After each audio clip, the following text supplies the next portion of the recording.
தமிழகத்தை மீட்போம் என்ற பெயரில் எதிர்க்கட்சி தலைவர் எடப்பாடி பழனிசாமி தேர்தல் பிரச்சார பயணத்தை தொடங்கியிருக்கிறார். இந்த பயணம் பல்வேறு தொகுதிகள், அதாவது தமிழகம் முழுக்கும் இருக்கக்கூடிய அனைத்து தொகுதிகளிலும் இருக்கக்கூடிய மக்களை சந்திக்கும் வகையில் இந்த திட்டம் ஏற்பாடு செய்யப்பட்டிருக்கிறது. அதன் தொடக்க நிகழ்வாக கோவை மாவட்டம் மேட்டுப்பாளையம் தொகுதிக்குட்பட்ட தேக்கம்பட்டி என்ற பகுதியில் இருக்கக்கூடிய கோவிலில் வழிபாடு செய்து அங்கிருந்து அந்த பயணத்தை எடப்பாடி பழனிசாமி தொடங்குகிறார். இந்த பயணமானது கோவில்பட்டி, அதாவது மேட்டுப்பாளையம் பகுதியில் இருக்கக்கூடிய பல்வேறு இடங்களுக்கு சென்று இந்த பயணமானது பல்வேறு திட்டங்களோடு வகுக்கப்பட்டிருக்கின்றது. மக்களை காப்போம், தமிழகத்தை மீட்போம் என்ற பெயரில் எதிர்க்கட்சி தலைவரும் அதிமுகவினுடைய பொதுச் செயலருமான எடப்பாடி பழனிசாமி மேற்கொள்ளக்கூடிய சுற்றுப்பயணத்திலும் பல்வேறு கூட்டணி கட்சிகளுக்கும் அழைப்பு விடுக்கப்பட்டிருக்கிறது. மக்கள் சந்திப்பு சுற்றுப்பயணத்தை எடப்பாடி பழனிசாமி இன்று தொடங்குவதை எட்டி அதற்கான ஏற்பாடுகள் எல்லாம் ஏற்கனவே செய்யப்பட்டது. ஏற்கனவே கூறியது போல தேக்கம்பட்டி, அதாவது மேட்டுப்பாளையம் தொகுதிக்குட்பட்ட தேக்கம்பட்டி என்ற பகுதியில் இருக்கக்கூடிய கோவிலில் வழிபாடு செய்து அங்கிருந்து எடப்பாடி பழனிசாமி தேர்தல் பிரச்சாரத்தை தொடங்குகிறார். இந்த நிலையில் இந்த நிகழ்வுக்காக முன்னாள் அமைச்சர் எஸ்.பி. வேலுமணி மற்றும் அதிமுகவை சேர்ந்த எம்எல்ஏக்கள் சார்பில் பல்வேறு ஏற்பாடுகளும் செய்யப்பட்டிருக்கின்றன. பாஜக சார்பில் வானதி சீனிவாசன் மற்றும் நிர்வாகிகள் எல்லாம் கலந்து கொண்டிருக்கிறார்கள். பாஜக அதிமுக கூட்டணி அமைக்கப்பட்ட நிலையில் எந்தவித ஒரு நிகழ்விலும் இரண்டு கட்சிகளும் ஒன்றாக சேர்ந்து மக்களுக்கான போராட்டங்களில் எந்த நிகழ்வும் அவர்கள் கலந்து கொள்ளவில்லை என்று தொடர்ச்சியாக விமர்சனம் முன்வைக்கப்பட்டு வருகின்ற நிலையில் இந்த ஒரு நிகழ்வில் எடப்பாடி பழனிசாமி மேற்கொள்ளக்கூடிய தேர்தல் பிரச்சார பயணத்தில் பாஜகவும் அவர்கள் இந்த தொடக்க நிகழ்வில் கலந்து கொண்டு இந்த நிகழ்வுக்கு அவர்கள் ஆதரவு தெரிவித்து வருகிறார்கள்.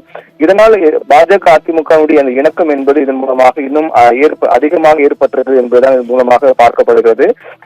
இந்நிலையில்தான் இந்த பிரச்சார பயணத்தை பொறுத்தவரையில் மக்களை சந்தித்து ஏற்கனவே இந்த பிரச்சார பயணத்திற்கான நோக்கம் என்ன என்பது குறித்து எடப்பாடி பழனிசாமி விளக்கமாக தெரிவித்திருந்தார். இந்த பிரச்சார பயணத்தை பொறுத்தவரையில் தமிழகத்தில் தற்போது நடைபெற்று வரக்கூடிய ஆட்சியில் இருக்கக்கூடிய ஊழல்கள், சட்டம் ஒழுங்கு பிரச்சனை, மக்கள் விரோத செயல்கள் ஆகிய அனைத்தையும் சுட்டிக்காட்டி அதை மக்களிடத்தில் கொண்டு வந்து சேர்க்க, மக்களுக்கு தெளிவுபடுத்தும் வகையில் இந்த ஆட்சியை அகற்ற வேண்டும், திமுக ஆட்சியை அகற்ற வேண்டும் என்ற நோக்கில் தான் இந்த பிரச்சார பயணம் மேற்கொள்ளப்படுவதாக ஏற்கனவே எடப்பாடி பழனிசாமி தெரிவித்திருந்தார்.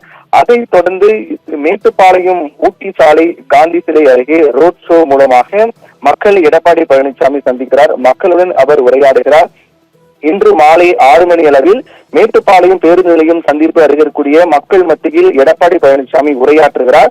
இந்த உரையில் இந்த பயணத்துக்கான நோக்கம் மற்றும் தற்போது தமிழகத்தில் நடைபெற்று வரக்கூடிய ஆட்சியில் பல்வேறு குறைகள் இருப்பதாக குற்றம் சாட்டி வருகின்ற சூழ்நிலையில் அந்த குற்றச்சாட்டுகள் மற்றும் மக்கள் விரோத ஆட்சியில் இருக்கக்கூடிய செயல்பாடுகள், தற்போதைய ஆட்சி மக்களுக்கு எதிராக செயல்பட்டு வருகிறது என்று பல்வேறு குற்றச்சாட்டுகள் எடப்பாடி பழனிசாமி முன்வைத்து வருகிறார்.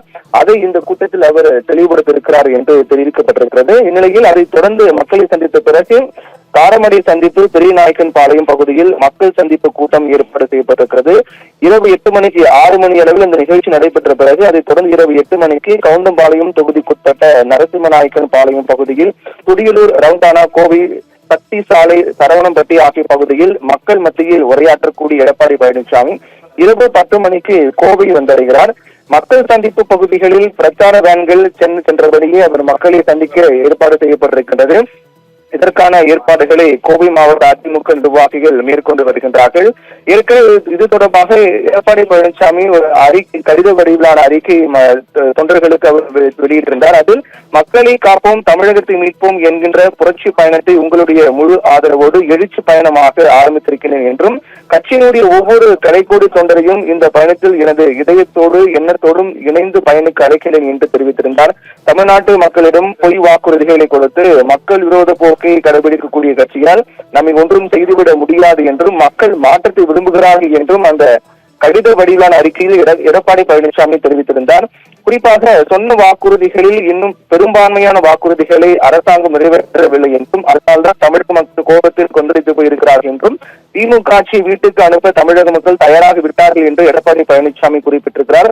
அதிமுகவினுடைய உயிர் தொண்டர்களான உங்களை எல்லாம் நான் கேட்டுக்கொள்வது ஒன்றே ஒன்றுதான் என்றும், மக்களை காப்போம், தமிழகத்தை மீட்போம் என்கிற எனது இந்த பயணத்தில் நம் எழுச்சியோடு சொல்ல வேண்டியது தமிழ்நாட்டு மக்களுக்கு நாம் செய்த சேவைகளை தான், அதன் மூலமாக தமிழ்நாடு அடைந்த பலன்களை தான், அதிமுக ஆட்சியில் மேற்கொள்ளப்பட்ட மக்கள் நல திட்டங்களை மக்களிடம் கொண்டு சேர்க்க வேண்டும், அவர்களுக்கு அதை தெளிவுபடுத்த வேண்டும் என்று தெரிவித்திருக்கிறார். தமிழ்நாட்டு மக்களை காக்க உங்களில் ஒருவனாக முன்னின்று முன்கள வீரனாக முன்னே செல்கின்றேன் என்றும், தமிழ்நாட்டின் முன்னேற்றத்துக்காக இந்த வெற்றி பயணத்தில் என்னோடு இணைந்து ஈடு இணையற்ற பெருந்திரளாக நீங்கள் வர வேண்டும் என்றும், தமிழகத்தில் மூலை முடுக்கெங்கும் நாம் எழுச்சியோடு செல்ல வேண்டும். தமிழகத்தில் அதிமுக ஆட்சி மலரட்டும், இதை தமிழகமே வாழ்த்தட்டும் என்றும் அந்த கடித வடிவிலான அறிக்கையில் எடப்பாடி பழனிசாமி குறிப்பிட்டிருக்கிறார்.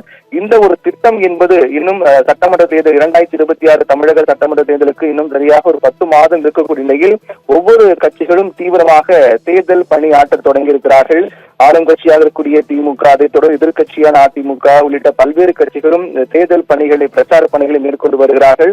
அதில் மிக முக்கியமாக அதிமுகவை பொறுத்தவரை 2026 சட்டமன்ற தேர்தல் எதிர்நோக்கும் விதமாக அவர்கள் செய்யக்கூடிய இந்த முதல் பயணம் என்பது தேர்தலுக்காக செய்யக்கூடிய முதல் பயணமாக இந்த பயணம் என்பது பார்க்கப்படுகிறது. அந்த வகையில் மக்களை காப்போம், தமிழகத்தை மீட்போம் என்ற பெயரில் எதிர்க்கட்சி தலைவர் எடப்பாடி பழனிசாமி இந்த பிரச்சார பயணத்தை தொடங்கியிருக்கிறார். மேட்டுப்பாளையம் தொகுதிக்குட்பட்ட தேக்கம்பட்டி என்ற பகுதியில் இருக்கக்கூடிய கோவிலில் வழிபாடு செய்து அதற்கு பிறகு அங்கிருந்து அந்த பயணத்தை அவர் தொடங்குகிறார். இதில் ஏற்கனவே கூறியது போல பாஜக சேர்ந்தவர்கள் கலந்து கொள்கிறார்கள், தொடக்க நிகழ்வில் கலந்து கொள்கிறார்கள்.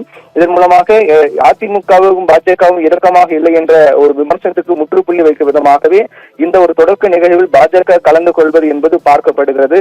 அதைத் தொடர்ந்து இந்த பயணத்தின் மூலமாக 234 தொகுதியிலும் இருக்கக்கூடிய மக்களை சந்திக்கக்கூடிய வகையில் இந்த திட்டம் என்பது ஏற்பாடு செய்யப்பட்டிருக்கிறது. ஒவ்வொரு தொகுதி வாரியாக 3 தொகுதிகள், ஒரு நாளைக்கு 3 தொகுதிகள் அல்லது அதற்கு ஏற்ற வகையில் அந்த கால சூழலுக்கு ஏற்ற வகையில் இந்த திட்டங்களுக்கான பயணங்கள் வகுக்கப்பட்டிருக்கின்றன.